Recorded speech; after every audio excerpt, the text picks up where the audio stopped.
Hello नमस्कार दोस्तों, मैं हूं अजय निषाद। हिंदी नाथ यूट्यूब चैनल पर आप सभी का स्वागत है। यदि आप टीजीटी पीजीटी नेट जेआरएफ की तैयारी हिंदी विषय से कर रहे हैं या फिर किसी ऐसे एग्ज़ाम की तैयारी हिंदी विषय से कर रहे हैं जहां पर हिंदी साहित्य का इतिहास पूछा जाएगा, तो यह वीडियो बिल्कुल आपके लिए है। और बता दें, 125 प्रश्न इस वीडियो में हम लोग करने वाले हैं और यह सेट नंबर 102वां होगा, जैसा कि यहाँ पर मेंशन है, जिसमें हिंदी साहित्य का इतिहास रहेगा, हिंदी व्याकरण रहेगा और संस्कृत साहित्य के भी प्रश्न होंगे।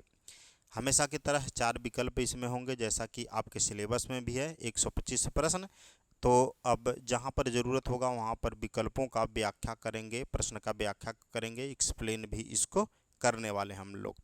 और देखो, एग्ज़ाम तक आप हमेशा रोज़ एक नया नया प्रैक्टिस सेट पाते रहोगे आप, तो दुकान पे भी नहीं आपको दौड़ना पड़ेगा। और एक चीज़ और बता दे रहे हैं हम कि लगातार एग्ज़ाम तक करते रहोगे तो सभी प्रकार के क्वेश्चन मिलते रहेंगे, और जो क्वेश्चन आपसे छूटता जाएगा या नहीं आ रहा है, उस टॉपिक को आप जाकर पढ़ सकते हैं। ठीक है, तो इसका ये बेनिफिट है। तो आइए शुरू करते हैं आज के लिए। झोपड़ी से राजभवन तक के लेखक कौन है? झोपड़ी से राजभवन तक के लेखक कौन है? आप एक OMR ले सकते हैं, कमेंट सेक्शन में जवाब देते हुए भी चल सकते हैं। तो माता प्रसाद झोपड़ी से राजभवन तक के लेखक हैं। इतना क्लियर है, समझ लीजिए। और ये माता प्रसाद का जो है ये है आत्मकथा है, और इसको लिखा इन्होंने 2002 में।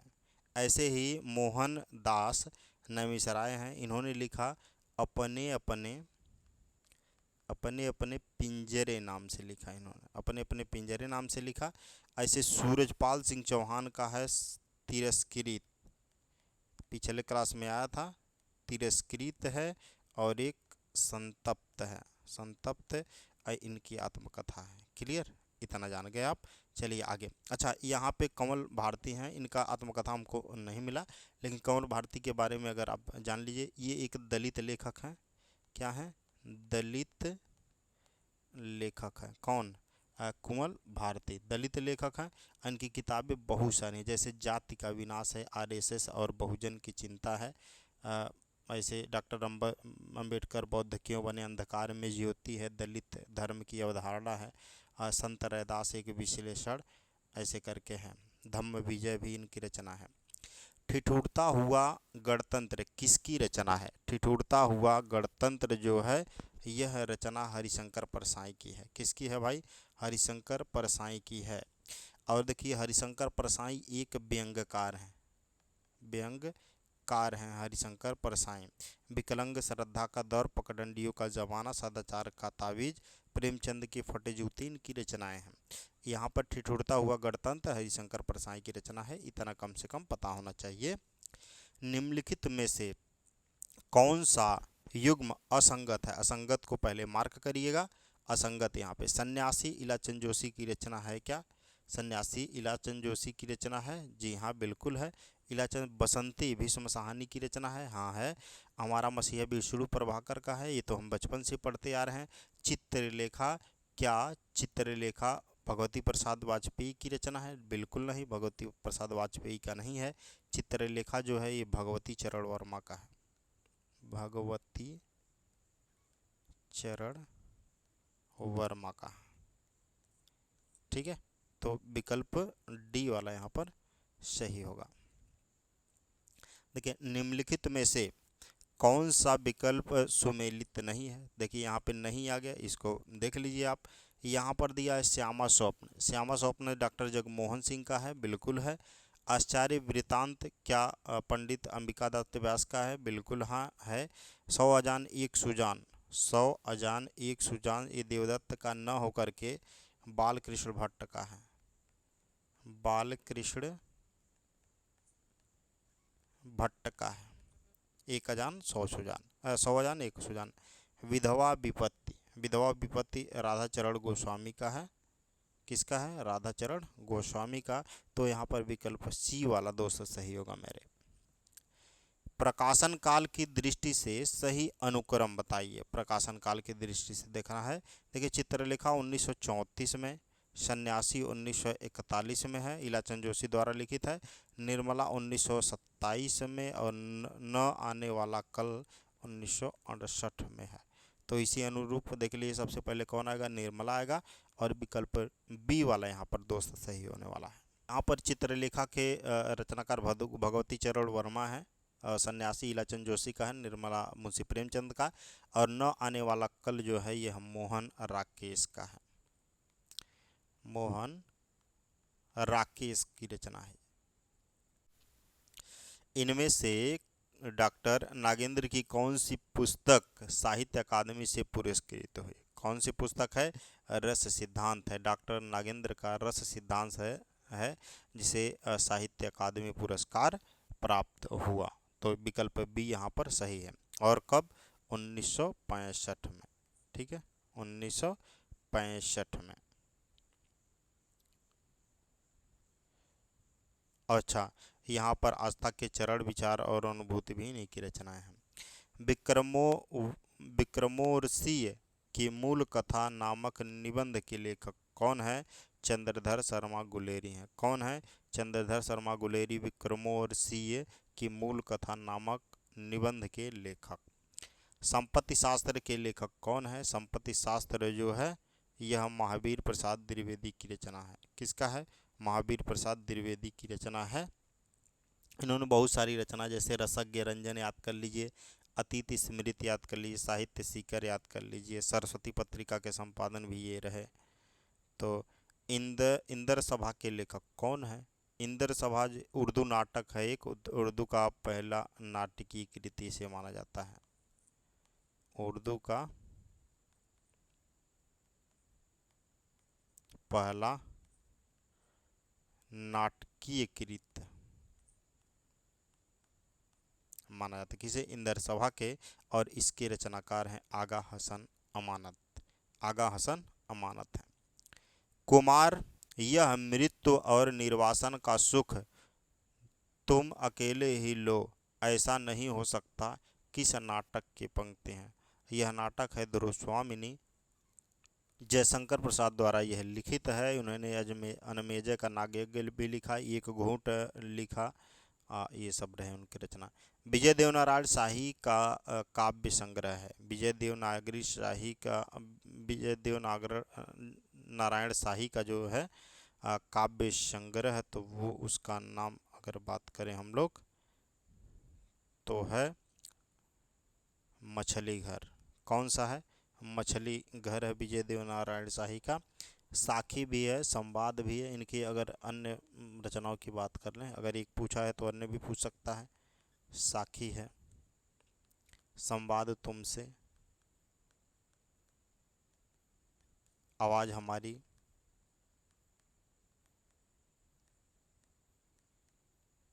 आवाज हमारी आएगी, जाएगी, सूर्य का स्वागत, ये सब रचना इनकी हैं।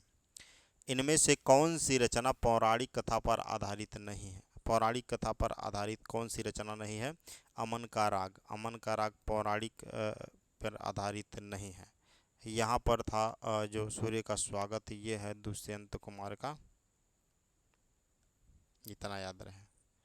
सूर्य का स्वागत दुष्यंत कुमार का है। और यहाँ पर धरती और स्वर्ग जो है इसकी बात करें डॉक्टर देवराज का है। धरती और स्वागत, इतना याद रहे भाई। प्रगतिवाद कवि हैं। प्रगतिवाद कवि कौन है इनमें से? क्या जयशंकर प्रसाद है? नहीं, ये तो छायावादी हैं।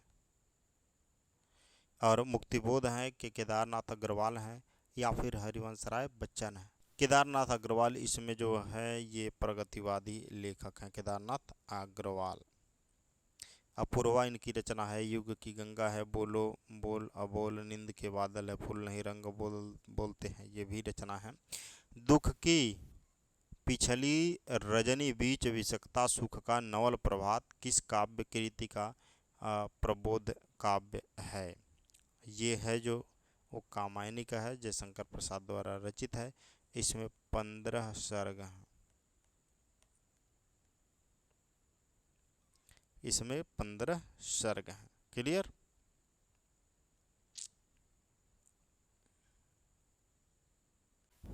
तो कामायनी जयशंकर प्रसाद की रचना है और इसके साथ इसमें 15 सर्ग हैं, 15 सर्ग हैं। पल्लव सुमित्रा नंदन पंत का है, सुमित्रा नंदन पंत की रचना है। राम की शक्ति पूजा सूर्यकांत त्रिपाठी निराला का है। और चांद का मुंह टेढ़ा जो है गजानंद माधव मुक्ति बोध की रचना है। कम से कम इतना आपको जानना चाहिए। ये जो कामायनी में 15 सर्ग हैं इनके नाम भी आपको पता होने चाहिए। चिंता है, आशा है, श्रद्धा, काम, वासना, लज्जा, कर्म, ईर्ष्या, ईड़ा, स्वप्न, संघर्ष, निर्वेद, दर्शन, रहस्य और आनंद है। ठीक है, तो इतने 15 सर्ग हैं। पूछता है इनमें से कौन सा सर्ग कामायनी का नहीं है, तो उस चीज़ को आप भली बात आपको जानना चाहिए। यहाँ पर दिया हुआ है कि इतिवृत्तात्मकता किस काव्य युग की प्रमुख विशेषता है। इतिवृत्तात्मकता किस युग की प्रमुख काव्य विशेषता है, तो 4 विकल्प हम हमेशा आपके सामने रहेंगे। भारतीय द्विवेदी, शुक्ल युग या फिर छायावादी युग। तो यह द्विवेदी युग की प्रमुख विशेषता रही। किस युग की? द्विवेदी युग की प्रमुख विशेषता रही। और इसकी अन्य विशेषताओं की बात करें तो देशभक्ति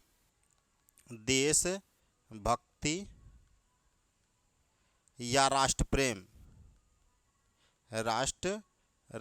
प्रेम, नारी का उत्थान,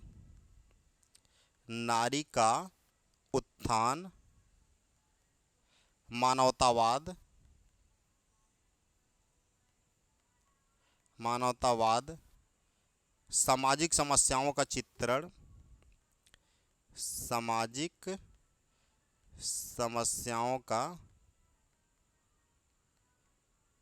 चित्रण, ये द्विवेदी युग की विशेषताएं रही हैं। ठीक है ना, तो यहाँ तक आप जान गए। तो यहाँ पे द्विवेदी युग की बात किया है, इतना तथ्य वैसे ही मिल गया, इतना आपको जानना यहाँ पर जरूरी है मेरे भाई। घनानंद को साक्षात रस मूर्ति किसने माना? घनानंद को साक्षात रस मूर्ति मानने वाले कौन है, तो वो हैं आचार्य रामचंद्र शुक्ल। विकल्प सी यहाँ पर सही है, आचार्य रामचंद्र शुक्ल जी हैं। राम की शक्ति पूजा कविता का प्रारंभ किससे होता है?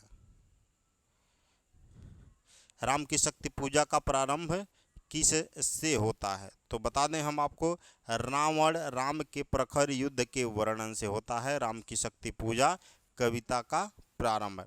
यह सूर्यकांत त्रिपाठी निराला द्वारा रचित है। निराला की यह रचना है। इसका प्रकाशन 1936 में हुआ। कब हुआ? 1936 में हुआ। क्लियर है। उड़ गया गरजता यंत गरुड़ बन बिंदु, शून्य में पिघल गया पर सांप। ये पंक्तियां अज्ञे की किस कविता से हैं? किस कविता से हैं ये पंक्तियां बताना है।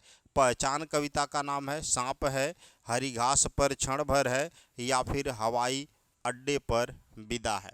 तो हम बता दें हरी घास पर क्षण भर है। एक सेकंड रुकिए।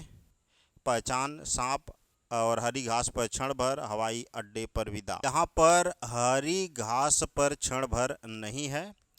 उड़ गया गरजता यंत्र गरुड़ बन बिंदु, शून्य में पिघल गया पर सांप, यह हवाई अड्डे पर विदा कविता से लिया गया है। हवाई अड्डे पर विदा कविता अज्ञेय जी का है, सच्चिदानंद हीरानंद वात्स्यायन अज्ञेय। हरी घास पर क्षण भर भी है, सांप भी है। पहचान नामक कविता एक है, पथ की पहचान। पहचान नहीं, मैं पथ की पहचान की बात करता हूँ। पथ की पहचान ये हरिवंश राय बच्चन का है। हरिवंश राय बच्चन का है। क्लियर। तो विकल्प डी यहाँ पर सही है मेरे भाई लोग। चलिए, एक सूची इधर दिया है, दूसरा सूची इधर दिया है, दोनों को मिलान करना है। भरत मिलाप के रचनाकार कौन है? भरत मिलाप ईश्वरदास का है। ध्यान मंजरी के रचयिता की बात करें अग्रदास हैं। रामायण महानाटक की बात करें अगर, तो ये प्राणचंद्र चौहान का है। अवध विलास जो है लाल दास का है। किसका है? लाल दास का अवध विलास है। तो भारत मिलाप की बात करें तो ईश्वरदास, ध्यान मंजरी अग्रदास।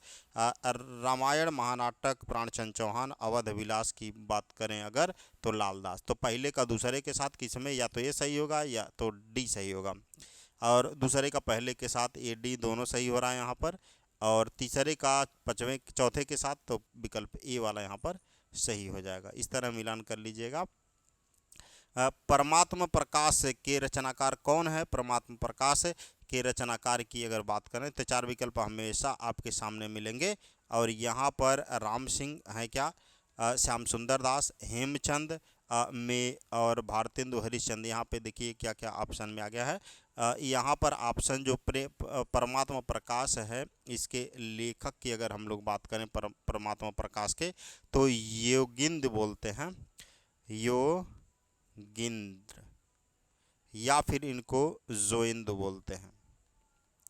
ठीक है, ये इनके रचनाकार हैं। तो यहाँ पे विकल्प में कोई नहीं है, तो यहाँ पर विकल्प में होना चाहिए था। ठीक है, चलिए आगे चलते हैं। सिद्धों की साधना में शून्य का पूरक तत्व क्या था? सिद्धों की साधना में शून्य का पूरक तत्व की बात करें अगर, अच्छा रुकिए एक सेकंड, यहाँ पर 20, 19, 21 नंबर क्वेश्चन गायब है, कहीं ना कहीं मिलेगा। सिद्धों की साधना में शून्य तत्व की अगर हम लोग बात करें तो क्या होगा? तो ज्ञान होगा। विकल्प नंबर डी वाला सही है। नवनाथों में इनमें से कौन सम्मिलित नहीं है? नवनाथों में से इनमें से कौन सम्मिलित नहीं? गोरक्षनाथ हैं, मत्स्येंद्रनाथ हैं, ये तो आदिनाथ कहलाते हैं। मत्स्येंद्रनाथ गोरखनाथ के गुरु हैं। देवसेन हैं और जड़ भरत, इनमें से कौन है? तो हम बता दें यहाँ पे देवसेन जो है ये नवनाथों में नहीं आते हैं। गोरक्षनाथ आते हैं, मत्स्येंद्रनाथ आते हैं, जड़ भरत आते हैं, नागार्जुन आते हैं, चरपटनाथ आते हैं, और हरिश्चंद्र आते हैं, जलंधर आते हैं, भीमनाथ भी आते हैं। तो ये तने लोग हैं। तो विकल्प सी वाला जो है ये नाथों में नहीं आते। नाथ नहीं को मार करिएगा आप। जाओ फिर एक बार कविता के रचनाकार कौन है? जागो फिर एक बार कविता के रचनाकार की अगर हम लोग बात करें तो निराला है। कौन है? निराला है, सूर्यकांत त्रिपाठी निराला की बात हो रहा है। भिक्षुक इनका है, संध्या सुंदरी है, राम की शक्ति पूजा इनकी रचनाएं हुई है। दशरथ सूत त्रिलोक बखाना, राम नाम का मरब है आना, उपर्युक्त काव्य पंक्ति किसने कही है? ये पंक्ति कहने वाले कबीरदास जी हैं।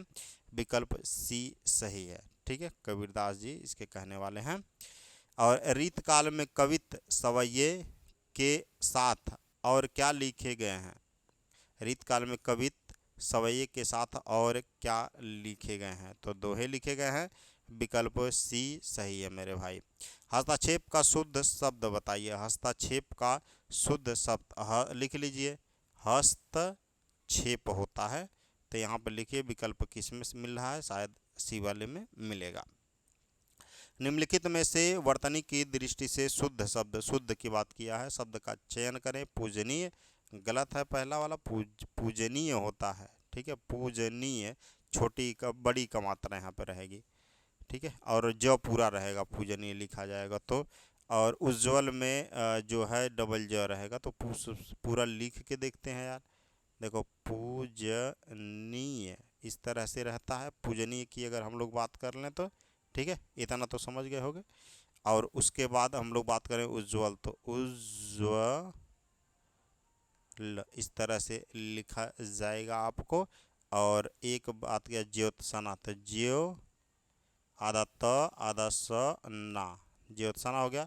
परिपार्श्विक सही लिखा हुआ है, परिपार्श्विक यहाँ पे इस तरह होना चाहिए। देखो ये नहीं होगा, परिपार्श्विक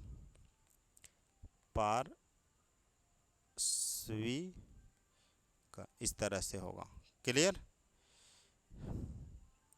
छायावाद के चार स्तंभों में कौन नहीं है? नहीं वाले को मार्क करिएगा। चार स्तंभों में कौन नहीं आता है? तो जान लो चार स्तंभ में कौन कौन है। जयशंकर प्रसाद, तो सूर्यकांत त्रिपाठी निराला, सुमित्रानंदन पंत, महादेवी वर्मा, ये चारों हैं। प्रताप नारायण मिश्र नहीं है, ये भारतेंदु युग के कवि हैं, प्रताप नारायण मिश्र। तो महादेवी वर्मा इसमें है, वर्मा चौथे नंबर की। ई प्रत्यय किस शब्द में नहीं है? नहीं की बात किया है। तेली, चमेली, माली, अलबेली। तेल से तेली बनेगा, तो विकल्प ए में आएगा, बड़ी आएगा। चमेली, चम नहीं होता है कोई। विकल्प बी वाला जो है सही, माली सही होता। माली, माल में ई लगा हुआ है। अलबेली, अलबेल के आगे ई लगा हुआ, अलबेली बन गया। तो विकल्प बी वाले में जो है बड़ी ई प्रत्यय लगा हुआ है। इनमें से सही अनुक्रम कौन सा है? सही अनुक्रम की बात करें तो काव्य अनुशासन कब लिखा गया? पहले तो जान लो इसके रचयिता हेमचंद हैं, ठीक है। 11वीं शताब्दी में लिखा गया है, ठीक है। साहित्य दर्पण 14वीं शताब्दी में लिखा गया, कविराज लिखे हैं इसको, कविराज। रसमंजरी 14वीं शताब्दी में लिखा गया और इसको लिखा भानुदत्त ने। अच्छा, यहाँ के कविराज की बात करें, कविराज विश्वनाथ हैं। यहाँ तक क्लियर हो गया। अच्छा, रसमंजरी की बात कर लिया और रस गंगाधर 16वीं शताब्दी में, इसको कविराज जगन्नाथ जी लिखे हैं, जगन्नाथ जी लिखे हैं। तो अब कालक्रम के अनुसार लगा लो आप। सबसे पहले कौन आ जाएगा? सबसे पहले काव्य अनुशासन आएगा और ये मतलब पहला ही सही है यहाँ पर, ठीक है। काव्य रचना की दृष्टि से महाकवि मार्क किन 3 गुणों से विभूषित स्वीकार किए गए हैं? उपमा, अर्थ गौरव और पद लालित्य, ठीक है। उपमा, अर्थ गौरव और पद लालित्य। उपमा कालिदासस्य भारवी अर्थ गौरवम अवदंडी पद लालित्यम माघे संति त्रिगुणो। कवि माघ यही है और 3 गुण से वो सुशोभित हैं, आता है उनको। निम्नलिखित में से कौन सा शब्द वर्तनी की दृष्टि से शुद्ध है? शुद्ध की बात कर रहा है यहाँ पे। पुष्पांजलि, मंत्रिपरिषद, वाल्मीकि या फिर आध्यात्मिक। देखो पुष्पांजलि जो है ना, इसमें इस तरह नहीं लिखा जाएगा, पुष्पांजलि इस तरह लिखा जाएगा, ल पर छोटी का मात्रा रहेगा। मंत्रिपरिषद की बात करें, मंत्रिपरिषद में छोटी का मात्रा यहाँ पर भी रहेगा, मंत्रिपरिषद। इतनी छोटी छोटी बातें। वाल्मीकि सही लिखा हुआ है यहाँ पर, वाल्मीकि। बाकी आध्यात्मिक को लिखोगे आध्यात्मिक, ठीक है ना। विकल्प सी यहाँ पर सही है। तुलसीदास किसकी काव्य रचना है? तुलसीदास किसकी काव्य रचना है? सूर्यकांत त्रिपाठी निराला की काव्य रचना है तुलसीदास। क्लियर? तुलसीदास सूर्यकांत त्रिपाठी निराला की रचना है। सूर्यकांत त्रिपाठी निराला की बात करें, इन्होंने अनामिका लिखा, अड़िमा, परिमल और गीता कुंज, कुकुरमुत्ता, गीतिका, वेला, अर्चना, आराधना भी इन्होंने लिखा। काला और बूढ़ा चांद किसका है? काला और बूढ़ा चांद सुमित्रानंदन पंथ का है भाई। विकल्प बी सही है, सुमित्रानंदन पंथ का है।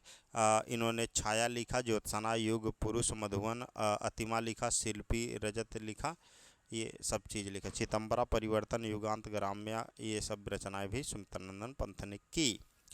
निम्न में से कौन सी रचना महादेवी वर्मा की नहीं है? नहीं की बात कर रहे हैं यहाँ पर, कौन नहीं है? तो यामा, दीपशिखा, यहाँ पर 4 रचना है और महादेवी वर्मा का कौन सा नहीं है? तो देख लो भाई, यहाँ पे यामा है ना, यामा जो है ये महादेवी वर्मा का है और इसके लिए इनको ज्ञानपीठ पुरस्कार मिला, ज्ञानपीठ पुरस्कार मिला महादेवी वर्मा को। तो यामा है, दीपशिखा भी है, नीरजा भी है, आंगन के पार द्वार नहीं है। यह रचना जो है ये अज्ञेय का है। किसका है दोस्त? अज्ञेय का है। विकल्प सी वाला सही है यहाँ पर। क्लियर?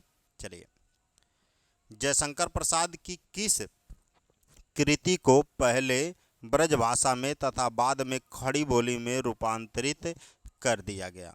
जयशंकर प्रसाद की किस कृति को पहले तो ब्रजभाषा में था, बाद में खड़ी बोली में रूपांतरित कर दिया गया, वह कौन सी रचना है? 1914 में रचा गया प्रेम पथिक, कानन कुसुम 1913 में रचा गया, आंसू 1925 में और झरना 1918 में। यह सभी रचनाएं जो हैं ये किसकी हैं? जयशंकर प्रसाद की हैं। जयशंकर प्रसाद की सभी रचनाएं हैं।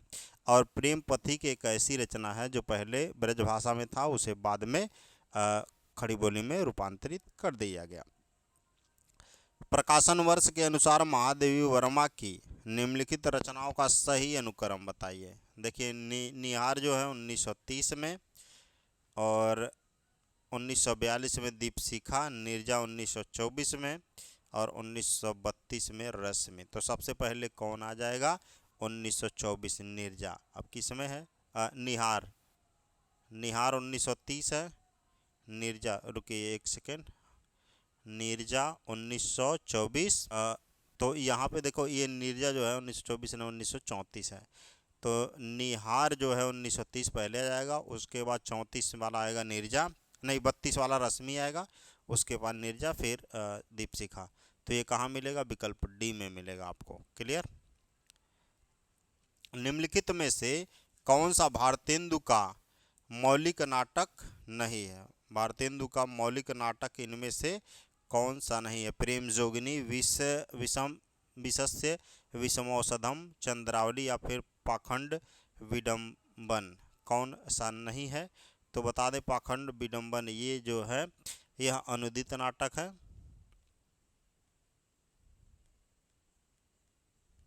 ये मौलिक नाटक न होकर के क्या है? अनुदित नाटक है। किसका? प्रबोध चंद्रोदय। प्रबोध चंद्रोदय का है। विकल्प डी सही है। अतीत के चलचित्र, अतीत के चलचित्र ये किसकी रचना है? रामाशंकर परसाई, महादेवी वर्मा, जयशंकर प्रसाद, पंडित बनारसी चतुर्वेदी। किसकी रचना है अतीत के चलचित्र? ये महादेवी वर्मा की रचना है। विकल्प नंबर ए सही है। महादेवी वर्मा ने स्मृति के रेखाएं लिखी, मेरा परिवार लिखा, और यहाँ पर बनारसी दास जो हैं इनकी एक सेतुबंध याद रखिएगा, बहुत इंपॉर्टेंट है। रेखाचित्र नाम से भी एक रचना है इनकी। कौन सी कृति मोहन राकेश की नहीं है? नहीं की बात यहाँ पर कर रहा है। कौन नहीं है मोहन राकेश की? तो आषाढ़ का एक दिन जग जाहिर है, लहरों के राजहंस जग जाहिर है, आधे अधूरे भी मोहन राकेश की रचना है। बाकी कन्यादान मोहन राकेश की रचना नहीं है। ये एक तो जान लो नाटक है, ठीक, और ये कन्यादान जो है ये मोहन राकेश का न होकर के विजय तेंदुलकर का है। विजय तेंदुलकर का है कन्यादान। अरुण यह मधुमय देश हमारा गीत जयशंकर प्रसाद की किस कृति में है? अरुण अरुण यह मधुमय देश हमारा, यह गीत है जयशंकर प्रसाद की किस कृति में है? तो ये चंद्रगुप्त में है। और यह कथन जो होता है यह कार्नेलिया का कथन होता है। कार्नेलिया का कथन होता है। बाकी झरना, लहर, ध्रुवस्वामी, चंद्रगुप्त ये सभी जो है ये जयशंकर प्रसाद की रचनाएं हैं। अजगर करे न चाकरी, पंछी करे न काम, किस कवि ने कहा? दास मलुका कह गए सबके दाता राम। ये रचना मलुकदास की है। इनकी कुछ रचनाएं हैं, इसको याद रखिएगा। अलख वाणी, ज्ञानबोध, रतन खान, ये मत भूलिएगा, ठीक है। निम्नलिखित में से संत काव्य परंपरा के अंतर्गत न आने वाले कवि का नाम बताइए। संत काव्य में कौन नहीं आते हैं इन चारों में से? तो नंददास ये भक्ति काव्य में आते हैं। किस में आते हैं? भक्ति काव्य में। कंजूस और सोना किसकी रचना है? कंजूस और सोना जो है सूर्यकांत त्रिपाठी निराला की रचना है, और यह कहानी है। किसकी रचना है? सूर्यकांत त्रिपाठी निराला की, और कहानी है कंजूस और सोना। विष्णुकांत शास्त्री की प्रसिद्ध कृति का नाम क्या है? विष्णुकांत शास्त्री का कुछ चंदन कुछ कपूर की, सुधियाँ कुछ चंदन कुछ कपूर की। विकल्प सी सही है, ठीक है, सी वाला यहाँ पर सही है। इसके लिए कुछ चंदन कुछ कपूर की ये इस रचना के लिए विष्णु शास्त्री जी को उत्तर प्रदेश सरकार ने, यूपी गवर्नमेंट ने ये रामचंद्र शुक्ल आचार्य रामचंद्र शुक्ल पुरस्कार दिया। पुरस्कार दिया कब? 1972 से 73 वाले में, 73 के लिए, ठीक है। अच्छा, दोपहरिया के फूल, शुभ्रा और यहाँ पर पूजा, इन तीन रचना की बात यहाँ पर किया है। दोपहरिया के फूल जो है दुर्गेश नंदिनी डालमिया की रचना है। हिंदी साहित्य में सरदार पूर्ण सिंह की ख्याति किस रूप में है? सरदार पूर्ण सिंह की ख्याति किस रूप में है? तो ये एक निबंधकार के रूप में जाने जाते हैं सरदार पूर्ण सिंह। ठीक है, इनके कुल 6 निबंध हैं। कितने निबंध है? 6 निबंध। आचरण की सभ्यता है ये। 6 निबंध के बारे में जानना चाहते हो?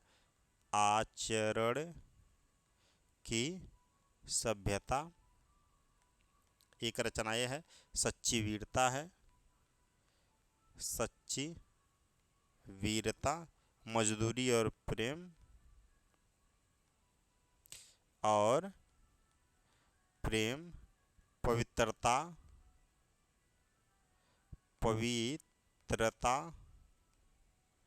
और कन्यादान, और एक लास्ट है अमेरिका का मस्त योगी वाल्ट हिटमैन।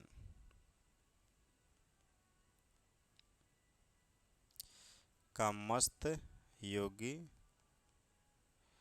Volt hitman. ठीक है ना? तो विकल्प यहाँ पर सी वाला सही है। सूफी काव्य के विषय में कौन सा कथन तथ्य गलत है सूफी काव्य में? तो सूर का वात्सल्य वर्णन अद्भुत है, सही है। सगुण भक्ति का प्रतिपादन है, सगुण भक्ति का प्रतिपादन है, ये भी सही है। भाषा अवधि है, सूर काव्य के विषय में भाषा अवधि नहीं है, ब्रजभाषा है, विकल्प सी यहाँ पर सही है। सूर्य काव्य का मुख्य विषय कृष्ण भक्ति है, सूर्य काव्य का प्रमुख विषय कृष्ण भक्ति है, ये भी सही है।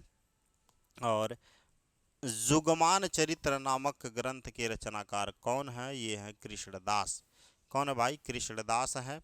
नंददास ने लिखा अनेकार्थ मंजरी, रूप रास पंचाध्यायी, और चतुर्भुज दास जी का एक है दान लीला है, और चित्त स्वामी का पदावली करके एक रचना है। कृष्णदास की बात करें तो अष्टछापी है। क्लियर? और एक इनकी चित्त स्वामी चतुर्भुज की एक और रचना याद कर लीजिए आप लोग, कीर्तनावली। कीर्तनावली एक रचना है। गोस्वामी तुलसीदास ने रामचरितमानस की रचना किस संवत में की? किस संवत में की? तो ये 1631 में की। कब की मेरे भाई? 1631 में की तुलसीदास ने। और इन्होंने इसके बारे में एक रचना भी लिखा है, संवत, अच्छा बोल देना, संवत 1621 करो तथा प्रभु पद धरी शीस, ये है 1631 में, या फिर इसको कह सकते हैं 1574 ईस्वी में। ठीक है? और किस भाषा में किया गया? अवधी भाषा में किया गया। इसमें 7 कांड हैं। राम रक्षा स्रोत नामक के रचना के लेखक कौन है? राम रक्षा स्रोत के लेखककार कौन है? ये स्वामी रामानंद जी हैं। राम रक्षा स्रोत के स्वामी रामानंद। विकल्प डी सही है, यहाँ पर रामानंद ही सही है। साधना की 4 अवस्थाओं शरीयत, तरीकत, मारिफत और हकीकत का संबंध क्या है? इन सब का संबंध है ज्ञान मार्ग से साधना, सूफी साधना से, इस्लाम साधना से, या फिर सूफी साधना से इनका संबंध है। विकल्प नंबर बी सही है मेरे भाई। सूफी के अनुसार ईश्वर एक है, ये जान लो। सूफी के अनुसार एक है। ठीक है? आत्मा और ईश्वर में कोई अंतर नहीं मानते हैं, और आत्मा तो स्वयं ईश्वर के समान एक बंदे के रूप में प्रस्तुत है, और बंदा प्रेम के सहारे ईश्वर तक पहुंचने के लिए 4 सोपान करता है।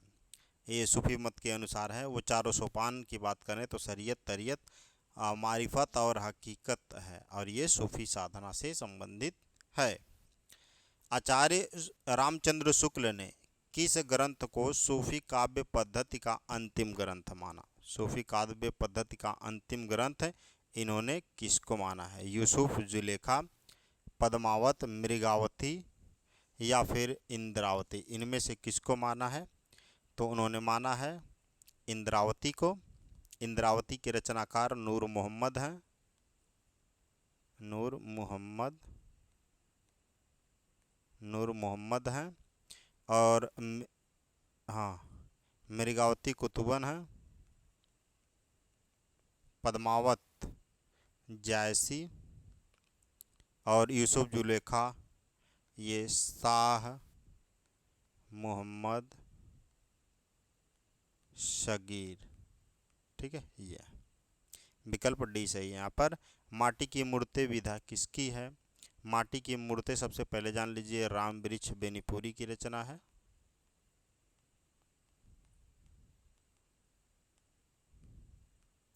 और इसकी विधा की बात करें, इनकी और भी रचना है, जैसे गेहूं और गुलाब है, लाल तारा है, मील के पत्थर है। तो माटी की मूर्तें जो विधा है वो संस्मरण है। विकल्प ए सही है दोस्त। और यहाँ पर है दृग अरुझत टूटत कुटुंब जूरत चतुर चित प्रीत, यह कथन किसका है? ये कथन बिहारी का है। दृग अरुझत टूटत कुटुंब चूरत चतुर चित प्रीत बिहारी की पंक्ति है। इनमें से किस कवि की प्रेमिका का नाम सुजान था? सुजान किसका नाम सुजान था? घनानंद का। विकल्प सी सही है, घनानंद का था। ये रीत मुक्त से संबंधित है। रीत मुक्त, घनानंद। जैसे रीत काल के कवियों को 3 भागों में बांटा गया, रीत सिद्ध, रीत मुक्त और रीतबद्ध। तो घनानंद जो रहे ये रीत मुक्त से रहे, बिहारी रीत सिद्ध से रहे। और घनानंद की कई रचना है, जैसे सुजान रसखान, कोकसार है, विरह लीला है, रस के लिवल्ली है, कृपा कांड है। निम्नलिखित में से कौन सा कथन असत्य है? सत्य को मार्क करेंगे। रीतिबद्ध धारा के कवियों ने लक्षण ग्रंथों की रचना की। सही है। रीतबद्ध धारा के कवियों को आचार्य कवि कहा जाता है। और बिहारी रीत सिद्ध धारा के प्रतिनिधि कवि है, अभी बताएं हम। केशव रीतमुक्त धारा के कवि हैं। केशव जो है ये रीतमुक्त धारा के कवि हैं, इसमें कह रहा है। और केशव जो है ये रीतबद्ध के हैं,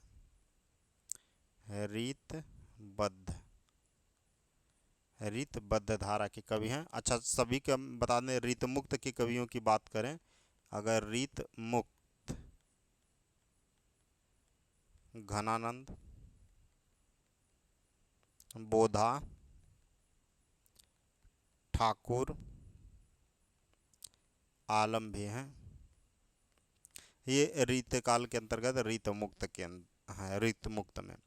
और उसके बाद रीत सिद्ध की बात करें तो बिहारी जी हैं। और रीतबद्ध की बात करें तो ये केशव, ठीक है, केशव दास जी आते हैं इसमें। और ये जो बताए हैं अभी रीत सिद्ध की बात करें तो बिहारी जी आ जाएंगे। कालिदास हजारा किसकी रचना है? कालिदास हजारा की बात करें तो ये कालिदास त्रिवेदी की रचना है। द्विवेदी नहीं, त्रिवेदी, कालिदास त्रिवेदी की रचना है, ये ध्यान रहे। वर वधु विनोद इनकी रचना है। वर वधु विनोद। राधा माधव इनकी रचना है। और एक नव जागरण का अग्रदूत हिंदी के किस लेखक को कहा जाता है? नव जागरण का अग्रदूत किसे कहा जाता है? तो भारतेंदु हरिश्चंद्र को कहा जाता है दोस्त। विकल्प भी सही है यहाँ पर।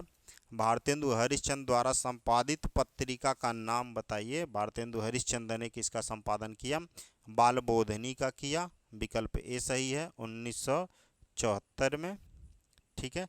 और 1968 में कवि वचन सुधा का हुआ था।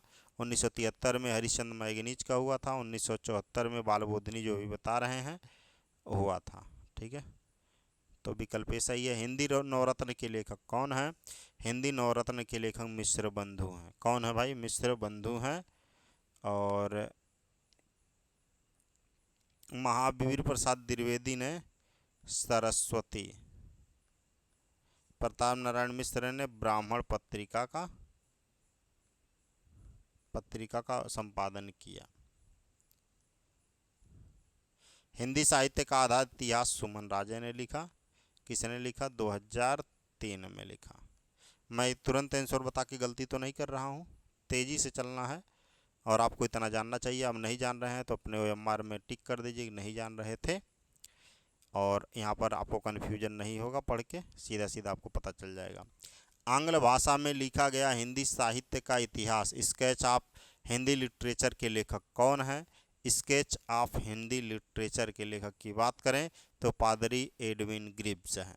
कौन है? पादरी एडविन ग्रिव्स हैं। और गारसा दत्तासी ने क्या लिखा? इस्तवार द लालित्य हिंदुस्तानी। ठीक है, इस्तवार द ऐसे करके है, लालित्य हिंदुस्तानी। जॉर्ज ग्रियर्सन ने the modern vernacular literature of Hindustan लिखा। द मॉडर्न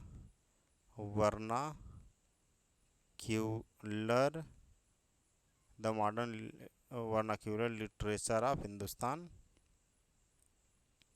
और ऐसे करके है। ठीक है, इतना पता होना चाहिए आपको। और नई कविता और अस्तित्ववाद के लेखक कौन है? यहाँ पर नई कविता और अस्तित्ववाद के लेखक कौन है? 4 ऑप्शन। डॉक्टर रामविलास शर्मा जी हैं, विकल्प नंबर बी सही है, डॉक्टर रामविलास शर्मा। और नई कविता और अस्तित्ववाद के लेखक, यह एक आलोचनात्मक ग्रंथ है।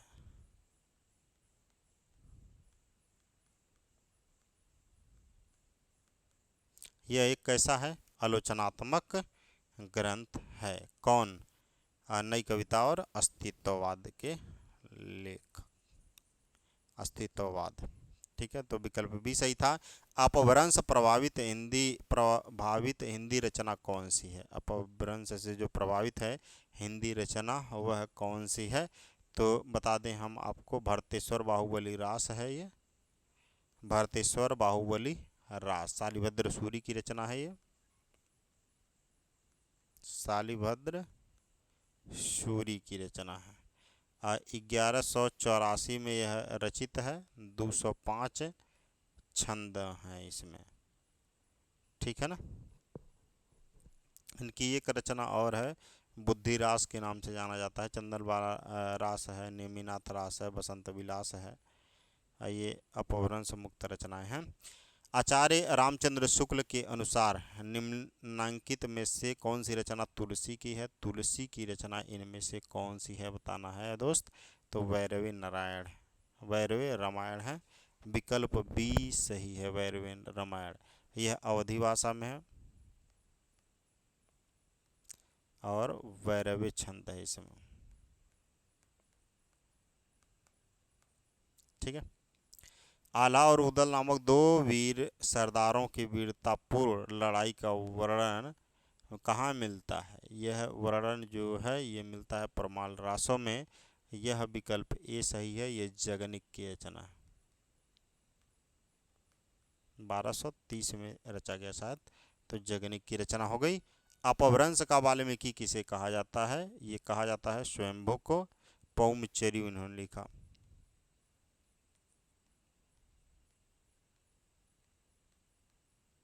स्वयंभू को। और विभावानुभाव व्यभिचारी संयोगाद्रस निष्पत्ति सूत्र किस आचार्य का है? तो ये भरत मुनि का है, बिना सोचे अब मारेंगे यहाँ पर, भरत मुनि का है। ठीक है, भरत मुनि का है ये।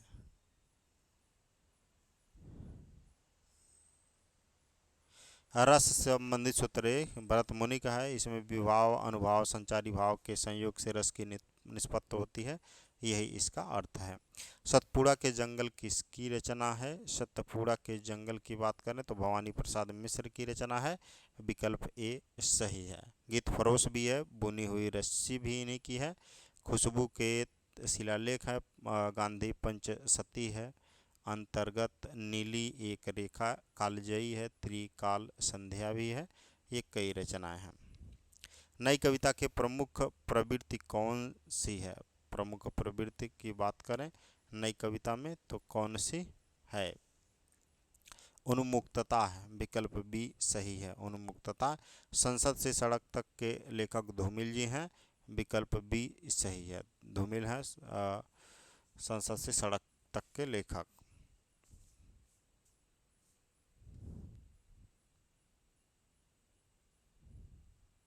सुदामा प्रसाद पांडे धूमिल इनको बोलते हैं।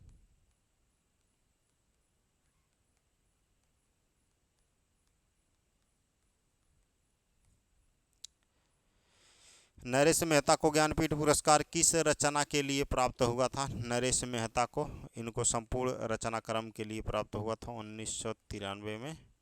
ठीक है, नरेश मेहता को परम पुरुष इनकी रचना है। ताई कहानी के लेखक कौन है? ताई कहानी के लेखक विश्वंभर नाथ शर्मा है, विकल्प डी सही है।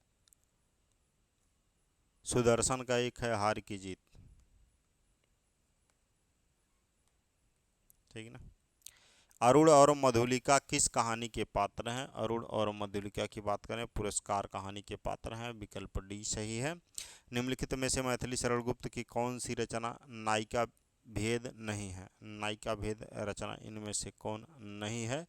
यशोधरा है, पंचवटी भी है, साकेत और विष्णु प्रिया, इन चारों में से पंचवटी, पंचवटी लक्ष्मण की बात कर रहा है।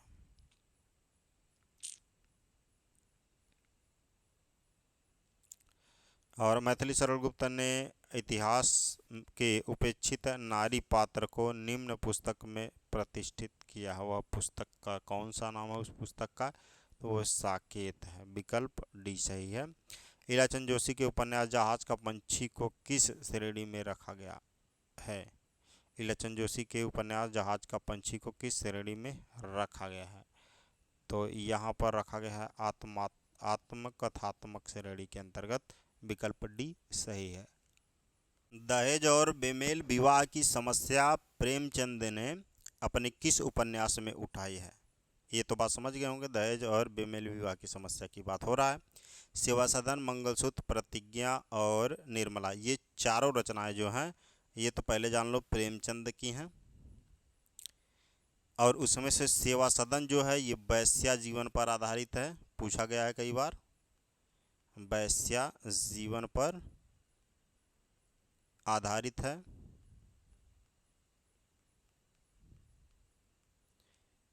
और इसमें मंगलसूत्र जो है इनका अंतिम रचना है। बाकी निर्मला जो है, निर्मला दहेज और बेमेल विवाह की दहेज और बेमेल विवाह पर ये आधारित है निर्मला। इसमें एक बहुत कम उम्र की लड़की होती है निर्मला, उसका शादी एक लगभग 40 साल के एक वकील से किया जाता है, 40-45 साल के, जिसके बच्चे जो होते हैं निर्मला से बड़े होते हैं। तो इसके 2 लड़के होते हैं इस वकील के, और निर्मला इसकी वाइफ होती है। जब शादी हो गया तो अब क्या करती है निर्मला, इसके बच्चों को बहुत मानने लगती है। तो ये बड़े बच्चों को मानती है, तो बड़ा बच्चा लगभग इसके हम उम्र का होता है, निर्मला के हम उम्र का। तो ये क्या करता है, वकील शक करने लगता है किस पर? निर्मला पर। निर्मला पर शक करने लगता है, इस लड़के को अपने बाहर पढ़ने के लिए भेजता है, वो बीमार पड़ जाता है, मामा की रट लगाए रहता है। और ये जब जाती है, इससे मिलती है, तो इसके गोद में लेटा रहता है, बीमार रहता है और मर जाता है। ठीक है ना, बहुत दर्दनाक है ये कहानी, काफ़ी आपको पढ़ेंगे तो मज़ा आएगा। मैला आंचल उपन्यास के लेखक का नाम बताइए। मैला आंचल उपन्यास कई बार पढ़ चुके होंगे, इतना तो जानते होंगे मैला आंचल के बारे में। ये है फणीश्वरनाथ रेणु की रचना मैला आंचल। इनकी कई रचनाएं हैं, जैसे प्रति परिकथा भी है, दीर्घ तपा है, जुलूस है, कितने चौराहे हैं, पलटू बाबू हैं, रोड, ये सब है। निम्नलिखित में से किस विभाजन पर आधारित उपन्यास का कथानक भारत पाकिस्तान पर है? कई बार इसको भी पढ़ा जा चुका है, पहले आप देखेंगे तो इनमें नहीं। कर्मभूमि ये प्रेमचंद की रचना है। काले कारनामे निराला की रचना है। सूर्यकांत त्रिपाठी निराला की रचना है। झूठा सच जो है ये यशपाल की रचना है। यशपाल की रचना है। 1957 में इसकी रचना की गई। राम रहीम राजा राधिका रमण सिंह की रचना है।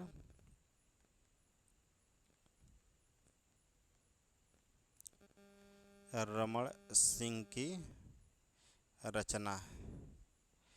तो ये 4 रचनाएं हुई। ठीक है। श्रीलाल शुक्ल की रचना कौन सी है? श्रीलाल शुक्ल की रचना की बात करें हम लोग तो राग दरबारी है। आषाढ़ का एक दिन मोहन राकेश का है। सारा आकाश राजेंद्र यादव का है। राजेंद्र यादव का है। रवि आरजू राही मासूम रजा की रचना है। राही मासूम रजा की रचना है। तो यहाँ पर श्रीलाल शुक्ल की रचना राग दरबारी। लालटेन की छत। लालटेन की छत के लेखक की नाम बताइए। निर्मल वर्मा। कौन है? निर्मल वर्मा है लालटेन की छत के लेखक। वे दिन इन्होंने लिखा। एक चिथड़ा सुख लिखा। दीक्षा संघर्ष युद्ध अवसर आतंक ये सब नरेंद्र कोहली की रचना है।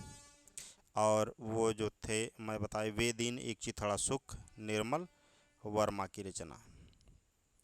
रजिया बेगम किसकी रचना है? रजिया बेगम की बात करें तो ये किशोरी लाल गोस्वामी की रचना है। इसमें और कुछ। आखिरी चट्टान के रचनाकार कौन है? आखिरी चट्टान मोहन राकेश का है। एक बात बता दें, आखिरी चट्टान जो है यात्रा वृत्तांत है। यात्रा वृत्तांत है। और हिंदी भाषी राज्य के अंतर्गत कौन सा राज्य नहीं है? कौन सा राज्य इसमें नहीं है? एक बात ये है। ठीक है। उत्तर प्रदेश, बिहार, झारखंड, महाराष्ट्र कौन नहीं है? तो महाराष्ट्र में मराठी बोली जाती है। उत्तर प्रदेश प्रमुख क्षेत्र है हिंदी का। बिहार भी है और झारखंड भी। निम्नलिखित में से कौन सी बोली उत्तर प्रदेश में बोली जाती है? बांगरू, हड़ौती, बुंदेली, कन्नौजी। कन्नौज में बोली जाती है। बाकी बांगरू, हड़ौती, बुंदेली बुंदेलखंड के क्षेत्र में बोली जाती है। मध्य प्रदेश का क्षेत्र माना जाता है। बांगरू हरियाणा में बोला जाता है। हड़ौती राजस्थान का है। ये बुंदेलखंड का मध्य प्रदेश की तरफ पड़ेगा। कौन सी प्राचीन भाषा नहीं है? अपभ्रंश, पंजाबी, संस्कृत और प्राकृत। तो पंजाबी जो है ये प्राचीन भाषा नहीं है। ये तो अभी 15वीं शताब्दी के आसपास उभरा है। तो पंजाब में हिंदी का प्रचार किसने किया? पंजाब में हिंदी का प्रचार करने वाले कौन है? तो श्रद्धाराम फिल्लौरी हैं। विकल्प बी सही है दोस्त। श्रद्धाराम फिल्लौरी पंजाब में हिंदी का प्रचार करने वाले हैं। निम्न में दंत वर्ण कौन सा है? त थ द ध न। त थ द ध न कौन मिल रहा है? तो कोई नहीं मिला है। स है यहाँ पर दंत वर्ण। स है। प वाला है ओष्ठ है। ट वाला मूर्धन्य है। ह वाला कंठ है। निम्न में अनुनासिक वर्ण कौन सा है? अनुनासिक न म लास्ट वाला आता है। म होगा। नाक और मुंह दोनों से हवा बाहर आए। जसोदा हरि पालने झुलाए वे पंक्ति में कौन सा रस है? वात्सल्य है। बच्चे की बात हो रही है। बालक की बात हो रही है। प्रेम की। अद्भुत रस का अस्थाई भाव क्या है? विस्मय है। अद्भुत रस का अस्थाई भाव की अगर हम लोग बात करें तो क्या होगा? विस्मय होगा। ठीक है। विस्मय होगा अद्भुत रस का अस्थाई भाव। अगर हम लोग और बात करें लट लट लटकनी मनोमत मधुप गण मादप मधुही पिए पंक्ति में किन वर्णों की आवृत्ति के कारण अनुप्रास अलंकार हुआ है? इसमें तो ल ल लट लट लट लट 2 बार आ गया। और यहाँ पे ल ल आ गया। ल कब आया? म म म ल और म, ल म और उसके बाद स तो कहीं है नहीं, ल और म होगा। विकल्प बी सही है दोस्त। नीर भरे नैना रहे तऊ न प्यास बुझाई, पंक्ति में निम्न में से कौन सा अलंकार है? नीर भरे नैना रहे तऊ न प्यास बुझाई, इसमें विशेषोक्ति अलंकार है। विकल्प सी सही है। नैन भरे नैना रहे तऊ न प्यास बुझाई, इसमें विशेषोक्ति अलंकार है। और इसका कारण क्या होता है? देखिए, जहाँ कारण के रहते हुए भी कार्य की पूर्ति न हो वहाँ पर होता है विशेषोक्ति अलंकार। कारण के रहते हुए भी कार्य पूर्ति न हो तब यहाँ पर होता है विशेषोक्ति अलंकार। यहाँ नीर पानी है लेकिन प्यास नहीं बुझ रहा है, यहाँ पे नीर है पानी है लेकिन प्यास नहीं बुझ रहा है। माला फेरत जुग भया गया न मन का फेर, कर का मन का डारिखे मन का फेर। इन पंक्तियों में अलंकार बताइए। अलंकार इनमें से कौन सा है? यमक अलंकार है। कौन सा अलंकार है? यमक अलंकार है। तो देखिए, यहाँ पर जो है मन का और यहाँ पर मन का दो बार आ गया। मन का एक मन मतलब है चित्त का, चित्त मन हृदय वाला, और एक है मन का माला, माला मोती, और एक मन का है हृदय का मोती विचार, हृदय का मोती विचार, ये मन का।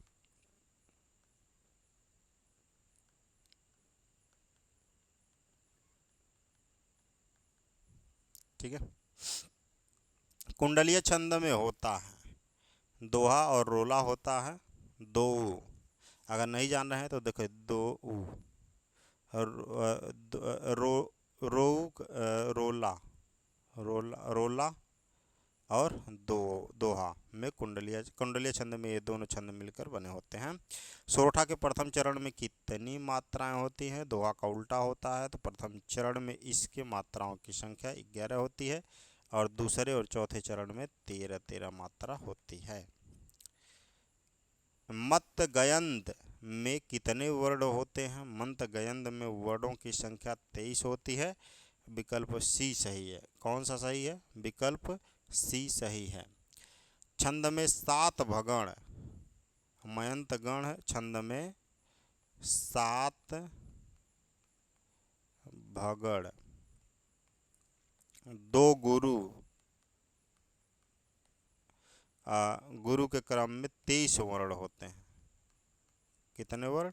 23 वर्ण होते हैं। निश्चल का सही संधि विच्छेद है। निश्चल का सही संधि विच्छेद की बात करें, नि है, धन चल होगा। विकल्प ए सही है।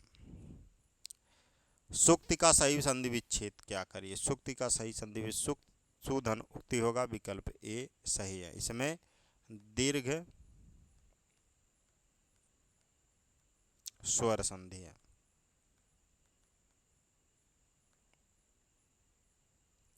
छंद समास में कौन सा पद प्रधान होता है? छंद समास में कौन सा पद प्रधान होता है? तो पूर्व पद और उत्तर पद दोनों पद प्रधान होते हैं द्वंद्व समास में। सॉरी, जैसे माता पिता भाई बहन, माता पिता, इनमें दो कौन पद प्रधान? उत्तर पद प्रधान, पूर्व पद प्रधान है कि उत्तर? दोनों पद प्रधान है इसमें। निरशंकु होना का उपर्युक्त अर्थ क्या है? निरशंकु होना का उपर्युक्त अर्थ है चारों ओर ध्यान होना, किसी ओर का न रहना। त्रिशंकु होना, किसी और का न रहना। विकल्प बी सही है। भई गति सांप ससुंदर केरी लोकोक्ति का उपर्युक्त अर्थ क्या है? भई गति सांप ससुंदर केरी, इसमें होगा दुविधा में होना। ठीक है, सांप ससुंदर जैसी हालत हो जाए, दुविधा में रहना, इसका मतलब। घाट घाट का पानी पीना मुहावरे का उपयुक्त अर्थ क्या है? घाट घाट का पानी पीना, अनेक क्षेत्रों का अनुभव होना। निम्नलिखित में से कौन सा शब्द तद्भव नहीं है? तद्भव नहीं है कौन? दांत, अधर, आँख या फिर कान। इनमें से कौन नहीं? अधर नहीं है। दंत का दांत होता है, आँख का अच्छी होता है तत्सम, और कर्ण का कर्ण होता है तत्सम। ठीक है, अधर जो है तद्भव नहीं है।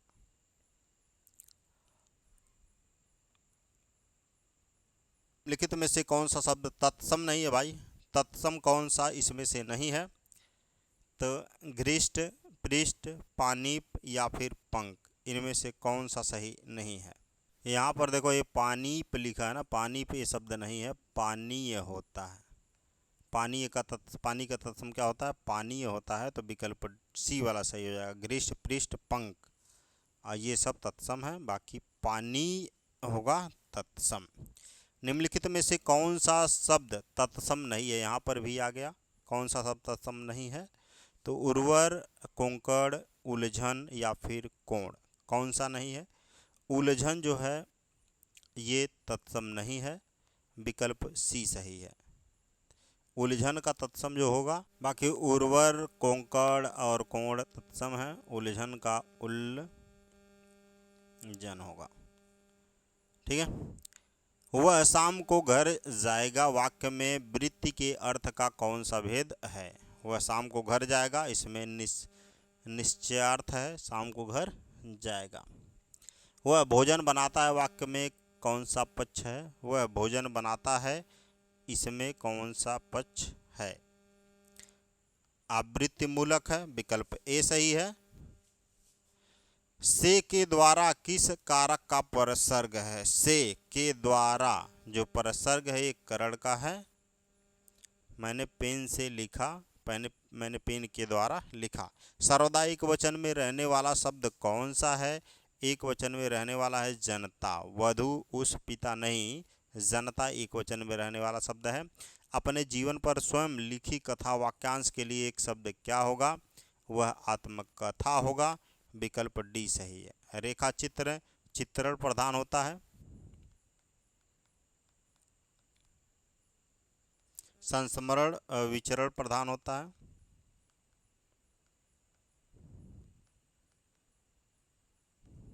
ठीक है। दिए गए विकल्पों में से कौन सा विकल्प संस्मरण का विलोम शब्द है? संस्मरण का विलोम शब्द विस्मरण होगा, और क्या होगा? विकल्प सी वाला सही है। किसी अनुचित कार्य को करने के पश्चात होने वाला पश्चाताप जो है वो होती है आत्मग्लानि। क्लियर। 15 दिए गए विकल्पों में से कौन सा विकल्प संक्षिप्त का विलोम है? संक्षिप्त का विलोम होगा विस्तृत, सीमा का होगा असीम, और स्थिर का अस्थिर, विकास का ह्रास होगा। ठीक है, विकास का ह्रास होगा, स्थिर का अस्थिर, सीमा का असीम। ठीक है।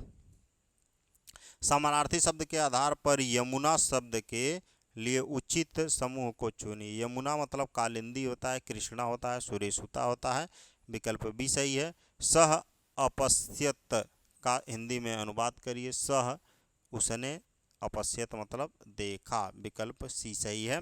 लड़का जा रहा था वाक्य का संस्कृत में अनुवाद करिए। लड़का जा रहा था, इसका संस्कृत में अनुवाद करना है। तो लड़का, लड़के नहीं है तो बालका है, बालकः गच्छति अस्म, बालकः गच्छति अस्म होगा, विकल्प ए सही है।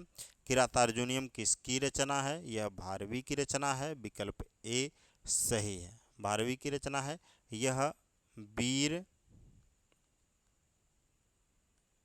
प्रधान रस वाला है, इसमें 18 सर्ग हैं।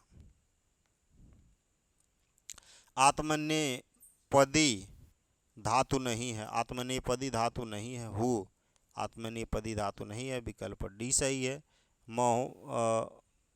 माघो संति त्रयोगुण, और महाकवि माघ की प्रसिद्धि है, माघ की प्रसिद्धि तीनों के लिए है, उपमा, अर्थगौरव और पदलालित्य के लिए। निम्नलिखित में से कौन सा हल संधि का उदाहरण नहीं है? निम्नलिखित में से कौन सा हल संधि का उदाहरण नहीं है? तो वह कौन है?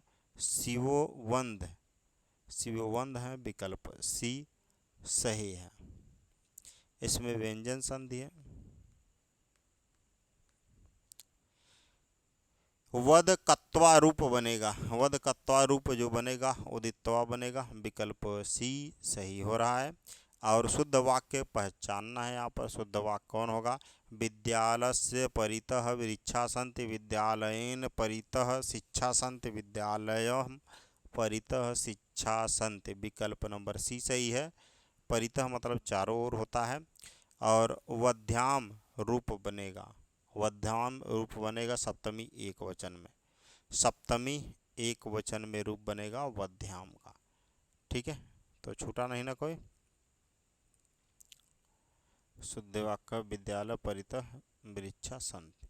तो ये रहे दोस्त 125 प्रश्न। 125 प्रश्न उम्मीद करता हूँ आपको पसंद आया होगा। ठीक है, तो ये रहे 125 प्रश्न। अगर आप ऐसे ही करते जाते हो एग्ज़ाम तक, तो आप यकीन मानो कि जो जो टॉपिक आपको नहीं याद आ रहा है, अभी आप भूल गया है, तो उसको जाकर आप रिवीजन कर सकते हैं और अपने आप को हमारे साथ जांच सकते हैं। पहले शुरू करने से पहले एक OMR लीजिएगा, अगर हो सके तो फोटोकॉपी करा लीजिए इंटरनेट से डाउनलोड करके, उस पर गोला करिए और तुरंत टिक गलत लगाते हुए चले जाइए। अंतिम में कितना सही हो रहा है ये हमको आप बताइए। ठीक है, और हमारा ये टेलीग्राम ग्रुप है, टेलीग्राम ग्रुप को आप ज्वाइन कर सकते हैं, नाथ स्टडी GKP। और नाथ स्टडी के नाम से हमारा प्ले स्टोर पर खुद का एप्लीकेशन है, वहाँ पर जाकर आप क्या कर सकते हो, वेरियस एग्ज़ाम के लिए, अभी UP TGT PGT के लिए, बिहार TGT PGT के लिए, नेट JRF के लिए, या फिर प्रैक्टिस सेट के लिए 6390610001 8001 इस पे आप कॉल कर सकते हैं। इस पे आप व्हाट्सअप एंट्री करके व्हाट्सअप कर सकते हैं किस में आपको लेना है। ठीक है, ज्वाइन। तो आज के लिए बस इतना ही। Thank you for listening and God bless you all.